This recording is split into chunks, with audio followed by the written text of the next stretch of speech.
سلام عند حابلنا زي خبركم تخاتلتنا أنا الساعة زبلنا يوم حابريتات حجنا لكم مسينا لنا فلما قن كان غندرساتهم ጌታቸው ረዳ ሓደገኛ ሚስጥር ለሙውን ከም ዘውፀ ዝገልጽ ዜና ተዘርጊሑም አብይ አሕመድ ኣብ ልዕሊ ኣመራርሓ ትግራይ ናይ እሱር ትእዛዝ ከም ዘውፀ ተሓቢሩም ኣብ ዞባ ምዕራብ ትግራይ ኤድሪስ ዝበሃል ከባቢ ዘሎ ሰራዊት ኢትዮጵያ ዝመርሕ ዝነበረ ኮሎኔል በሃንደበታዊ መጥቃዕቲ ዕጡቃት ፋኖ ከም ዝተቐተለ ተገሊጹም ሰራዊት ኢትዮጵያ ከቢድ ዝበሃል ሃንደበታዊ መጥቃዕቲ ከም ዝተገበረሉ ዝገልጽ ዜና ወፂም እዚኦምን ካልኦትን ኣለውና ሕጂ ድማ ናብ ዝርዝሮም ጌታቸው ረዳ ሓደገኛ ሚስጥር ለሙውን ከም ዘውፀ ዝገልጽ ዜና ተዘርጊሑም ጌታቸው ረዳ በመራሕቲ ህወሓትን በመራሕቲ ሰራዊት ትግራይን ካብ ስልጣኑ ከም ዝተባረረ እኳ ክግለጽ እንተጸንሐም ንሱ ግን ሕጂ እውን ኣብ ስርሑ ከም ዘሎን ብዘይሕጋዊ መንገዲ ካብ ስልጣኑ ከም ዘይእለይን ገሊጹሎም ጌታቸው ረዳ ምስ ዓለም ለኻዊ ሚድያ ኣብ ዝገበሮ ቃለ ምሕተት ህወሓት ዝገበረቶ ፈተነ መፈንቅለ መንግስቲ ህዝቢ ትግራይ ናብ ዝኸፍአ ምክፋልን ሽግርን ከጋልጾ እምበር ብሓይሊ ዝምንጠል ስልጣን ከም ዘየለ ከም ዘስመረሉ ተፈሊጦም መራሕቲ ህወሓት ንጌታቸው ረዳ ካብ ስልጣኑ አሊና የለና ምስ ፌደራል መንግስቲ ድርድር ጌርና ትግራይ ክመርሕ ኢና ኢሎም ንተኸተልቶም እንተፍለጡኳም ፌደራል መንግስትን ጌታቸው ረዳን ግን ሓደገኛ መንገዲ ይኽተሉ ከም ዘለው ምስጢራዊ ፍልፍላት 4 ኪሎ ኣጋሊጾም ብመሰረት ሓበሬታቶም ፍልፍላት ፌደራል መንግስትን ዝቆረዩ ሰበስልጣናት ግዚያዊ ምምሕዳር ትግራይን ሰራዊት ኢትዮጵያ ናብ ትግራይ ንኽኣቱ ከም ዝወሰኑ ተፈሊጦም ነዚ ስዒቡ ድማ ሰራዊት ፌደራል ስጋት ኣለወን ኣብ ዝተባሃላ ከተማታት ኣትዩ ሕጊ ከኽብር ከም ዝተወሰነ ንምፍላጥ ተኻኢሎም ሰራዊት ትግራይ ኣብ ውሽጡ ተኸፋፊሉ ኣብ ዘለወሉ ኣብዚ ሕጂ እዋን ሰራዊት ፌደራል እንተኣትዩ ድማ እቶም ኣንጻር ህወሓት ዝኾኑ ኣባላት ሰራዊት ትግራይን ካልኦት ሓይልታትን ድጋፍ ከም ዝረኽቡ ተገሊጾም ነዚ ስዒቡ ድማ ህወሓት ከም ውድብ ኣብ ከቢድ ሓደጋ ከም እትወድቕ ተንተንቲ ገሊጾም ጌታቸው ረዳ ናብ ኣዲስ ኣበባ ስለ ዝሃደመ ስልጣን ትግራይ ቋጽርና ያለና ክትብል ጸንሐት ህወሓት በዘይተገመተ መልክዑ ጌታቸው ረዳ ምስ ሰበስልጣን አሜሪካና መኸረ ከም ዝርከብ ተፈሊጡሎም አሜሪካ ብህወሓት ዝምራሕ ኢህወደግ ዘፍረሰቶ እንትኸውን ህወሓት እትበሃል ውድብ ከይትህልውን አብይ አሕመድ ተልእኾ ብምሃብ ኣብ ልዕሊ ህዝቢ ትግራይ ጀኖሳይዳዊ ኩናት ከም ዝተኻየደ ዝረኸብናዮ ምስጢራዊ ሓበሬታ የረድእ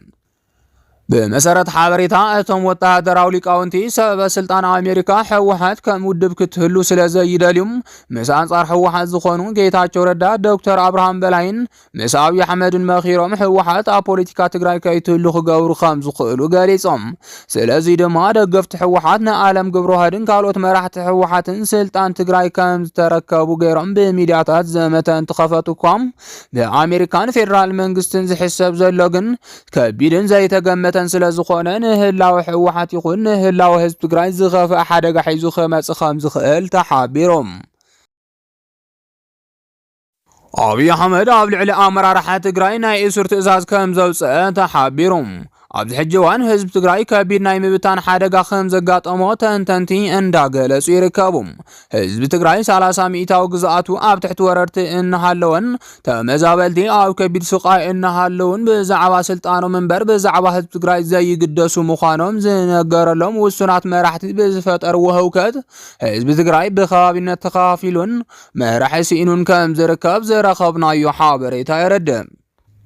መራሕቲ ህወሓት ንህዝቢ ትግራይ ንግደሲና እናበሉ ንዓመታት እናመርሑ እንተጸንሑኳ ሕጂ ግን ስልጣኖምን ንውልቀ ረብሖምን እምበር ንህዝቢ ትግራይ ግዲ ከም ዘይብሎም ብግልጽ ከም ዘረጋገጹ ምሁራት ገሊጾም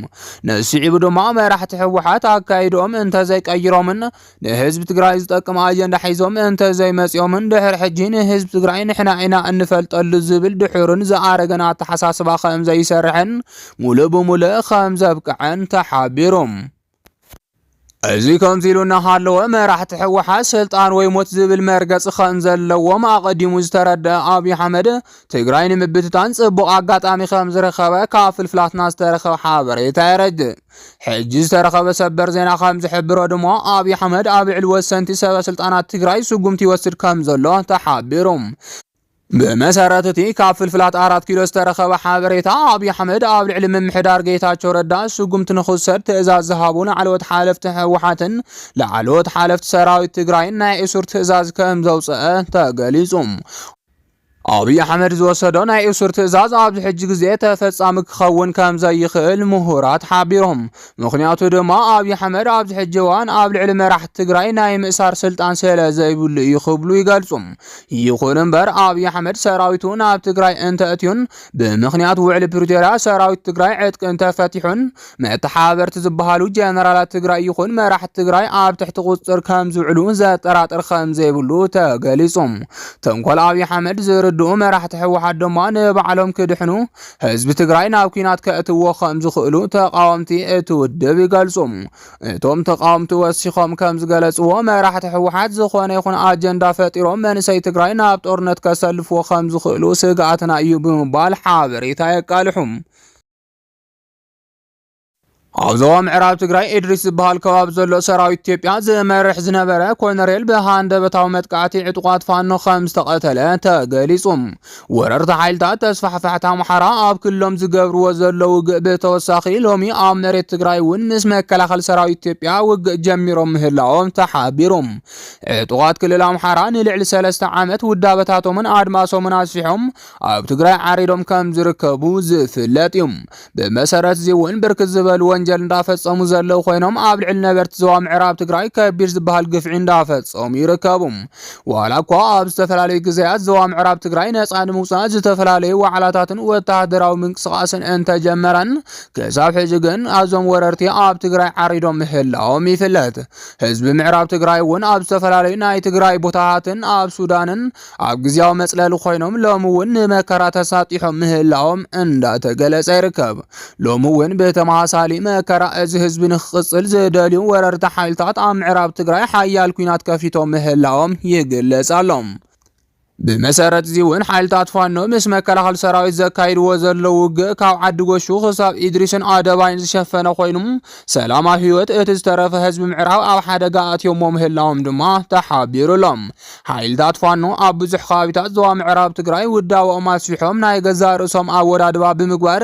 ምስ ሓይልታት መንግስቲ ከቢድ ወተሃደራዊ ኩናት የካይዱ ምህላዎም ድማ ተሓቢሩሎም።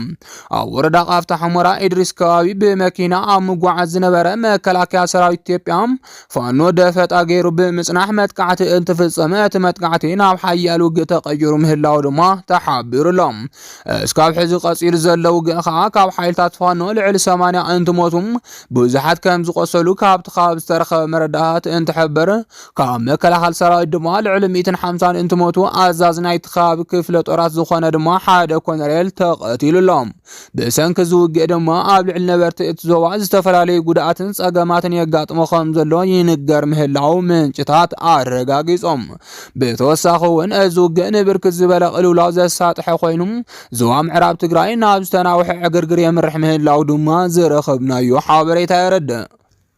ካብ ሸራሮ ተከዘ ስግር ኣብ ዝኾነ መሬት ትግራይ ሓያል ኩናት ኣብ ዝካየደሉ ዘሎ ኣብዚ ሕጂ እዋን መራሕቲ ትግራይ ኣብ ካሊእ ኣጀንዳ ተተኺሎም ምህላዎምን ንዝከላኸል ስጉምቲ ዘይመሃቦምን ስዒቡ ንብዙሓት ተጋሩ መተዓዛዝቢ ኮይንዎም ኣሎም።